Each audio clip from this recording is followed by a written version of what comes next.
you strike me down, I shall become more powerful than you can possibly imagine.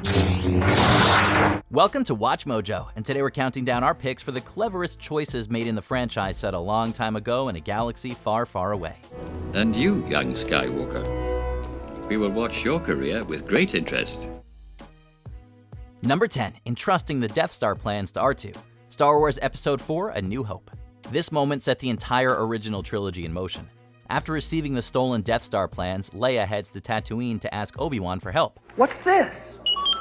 What is what? He asked you a question. What is that? Help me, Obi-Wan Kenobi.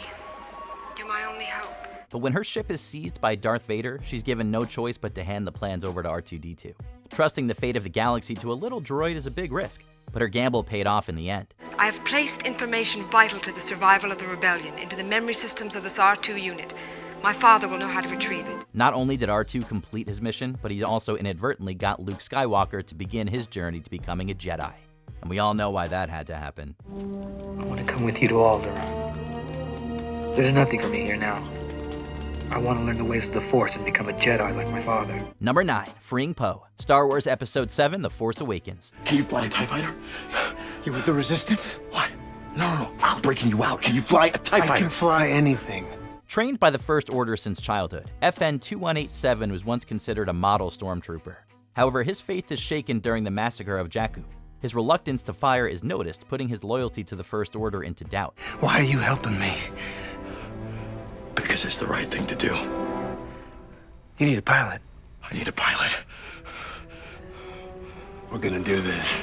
Yeah? So he makes the courageous decision to desert, leaving the only home and family he knows.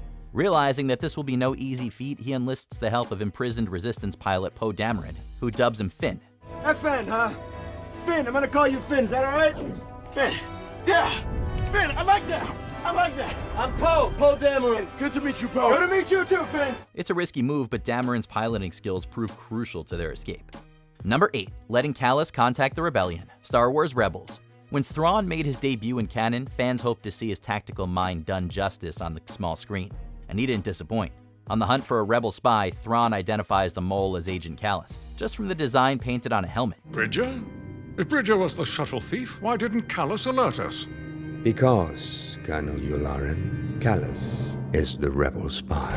Instead of arresting him, Thrawn plays the long game and tricks Callus into contacting the rebellion. As the warning message transmits, Thrawn traces it to the hidden rebel base. Would you prefer I address you as Fulcrum? I'm afraid your rebel friends won't receive your warning. His subsequent attack on Atollon cost the Rebel Alliance lives and resources. This just proves that if anyone's deserving of the Grand Admiral title, it's Thrawn. Now the home of your rebel base. Admiral Constantine, deploy the fleet to these coordinates. We will join you shortly. Number 7, Luke's Force Projection. Star Wars Episode 8, The Last Jedi. The sequel trilogy saw Luke having undergone a serious loss of faith in the idea of a Jedi Order and himself. You don't need Luke Skywalker. Did you hear a word I just said? You think what? I'm gonna walk out with a laser sword and face down the whole First Order? But his return certainly made an impact. At the end of The Last Jedi, the Resistance is left without allies or hope of survival. That's when Luke arrives to hold off the First Order and his former student. Did you come back to say you forgive me? To save my soul? No. Embracing the role of legendary Jedi Master, he distracts Kylo Ren long enough for his friends to escape. He may not have been there in person, but he saved the Resistance from annihilation. The war is just beginning. And I will not be the last Jedi. More importantly, Luke's sacrifice reignited hope when all seemed lost. Number 6, leaking information to the Rebellion. Star Wars Episode 6, Return of the Jedi. With a second Death Star menacing the galaxy, the Rebellion devises a cunning plan. Sneak past the Imperial fleet using older clearance codes, disable the deflector shield that protects the Death Star, and destroy it. Once the shield is down, our cruisers will create a perimeter, while the fighters fly into the superstructure and attempt to knock out the main reactor. At least it seems like a cunning plan. In a twist, the Emperor has been deceiving them, and the Death Star 2 is fully operational. It was I who allowed the Alliance to know the location of the shield generator. It is quite safe from your pitiful little band. It turns out the Emperor leaked intel to the rebellion so that they'd walk into a trap. The rebel fleet is ambushed, and so is its ground team. Admiral, we have enemy ships in Sector 47! It's a trap! Fortunately, Palpatine didn't predict just how effective the Ewoks would be. Number 5. Short-circuiting the prison, Andor. With electrified floors, armed guards, and an unreachable exit, the Imperial prison complex on Narkina 5 seems impossible to escape. I'm sure some, if not all of you, are wondering how we risk standing before you without weapons. It's a potent question. And hopefully one you won't need to have answered very often. But when Cassian Andor and the other inmates realize they'll never be released, they plan a breakout. The prison doubles as a factory, and Andor uses a wrench to burst open a water pipe. He also jams the lift leading to the control room halfway. No! What's going on out there? Go! Go! The water from the pipe short-circuits the electrified floor, and the lift allows the inmates to climb up to the control room. Sadly, a lot of inmates don't make it out, but given the circumstances, it was better to try than do nothing at all. What happens now? We made it! What's wrong? Oh, sweet.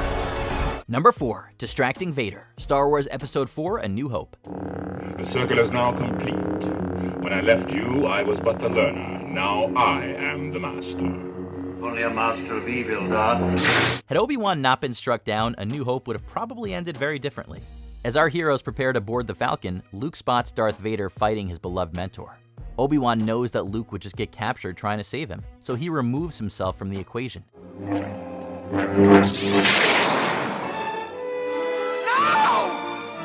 The distraction allows Luke to escape and leads to Obi-Wan becoming even more powerful. At the climax of the film, Obi-Wan reaches out and inspires Luke to destroy the Death Star. Use the Force, Luke. Let go, Luke. Even from beyond the grave, he helps save the galaxy. Number 3. Using the Perle to transport Thrawn away, Star Wars Rebels. Grand Admiral Thrawn is a genius in the art of war, but when it comes to Jedi, he often underestimates his opponents. The Jedi once numbered in the thousands. What's left are a scattered, frightened lot, mostly beaten and in hiding or poorly trained children like yourself. Nowhere is this more evident than in his confrontation with Ezra Bridger on Lothal in the Star Wars Rebels series finale. Surrendering to Thrawn, Ezra is brought on board the flagship of Thrawn's fleet, the Chimera. Thinking he's won, Thrawn is shocked to realize that Ezra has summoned the Perle, sentient star whales down from space. So they came out of hyperspace. I've never seen them. Admiral, we have incoming. Take a look. The Perle take hold of the Chimera and transport them both out of the galaxy. We can't blame Thrawn for not seeing that one coming. The move saves Ezra's home planet and takes Thrawn out of the war. And remember, the Force will be with you, always. Number 2, turning Anakin to the dark side, the Star Wars prequel trilogy. From the very beginning, Sheev Palpatine was at work behind the scenes, orchestrating all the major events of the prequel trilogy. His machinations led to the Clone Wars and win him the position of Supreme Chancellor. Misa propose that the Senate give immediately emergency powers to the Supreme Chancellor. But to maintain his nascent empire, he needs a strong apprentice. And who better than the chosen one himself, Anakin Skywalker. Become my apprentice. Learn to use the dark side of the Force. By manipulating Anakin into joining the Sith, Palpatine ensured the eradication of the Jedi. Sure, Darth Maul and Count Dooku were skilled apprentices, but neither held a candle to Anakin. It was a wise choice that spelled doom for the galaxy. Lord Vader. Can you hear me? Yes, Master. Before we unveil our top pick, here are a few honorable mentions. Keeping a Decoy, the Star Wars prequel trilogy. The handmaidens served their leader loyally. Corday. Lady. I'm so sorry. I failed you, Senator. No. Uniting the tribes of Mandalore, the Mandalorian. The children of the Watch and the Night Owls finally take back their planet. Bo-Katan Kryze is going off to bring other Mandalorians in exile to us, so that we may join together once again. Teaming up with the Ewoks, Star Wars Episode 6, Return of the Jedi. C-3PO builds an unexpected alliance that helps defeat the Empire. What are you telling them? Hello, I think. I could be mistaken. They're using a very primitive dialect, but I do believe they think I am some sort of god. Hiding on a Star Destroyer, Star Wars Episode 5, The Empire Strikes Back. The Falcon crew hides right under the Empire's nose. Alert all command. Deploy the fleet.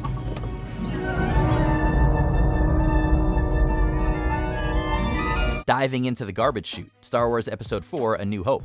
A terrible rescue attempt salvaged by a princess. What the hell are you doing? Somebody has to save our skins. Into the garbage chute, flyboy!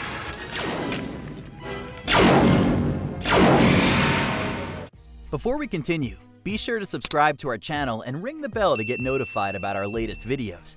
You have the option to be notified for occasional videos or all of them. If you're on your phone, make sure you go into your settings and switch on notifications.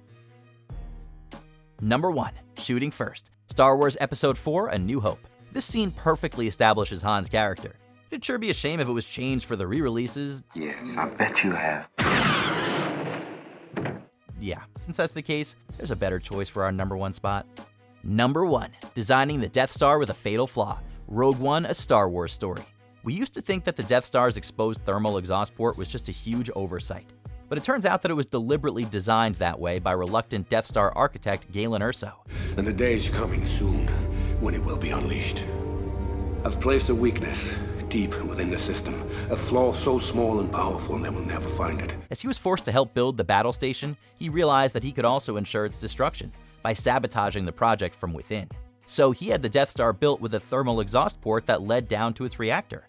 The reactor module, that's the key. That's the place I've laid my trap. It's well hidden and unstable. One blast to any part of it will destroy the entire station. Mind you, this didn't make it easy to destroy. The surface was covered in turbo lasers and cannons, and only a precise hit would blow it up. But it did give the rebellion a chance, and without that decision, the galaxy would have turned out a very different place. My father's revenge. He built a flaw in the Death Star. He put a fuse in the middle of your machine, and I've just told the entire galaxy how to light it. The shield is up. Do you think there's a decision that's even smarter than that? Let us know in the comments. Remember, the Force will be with you, always. Did you enjoy this video? Check out these other clips from WatchMojo, and be sure to subscribe and ring the bell to be notified about our latest videos.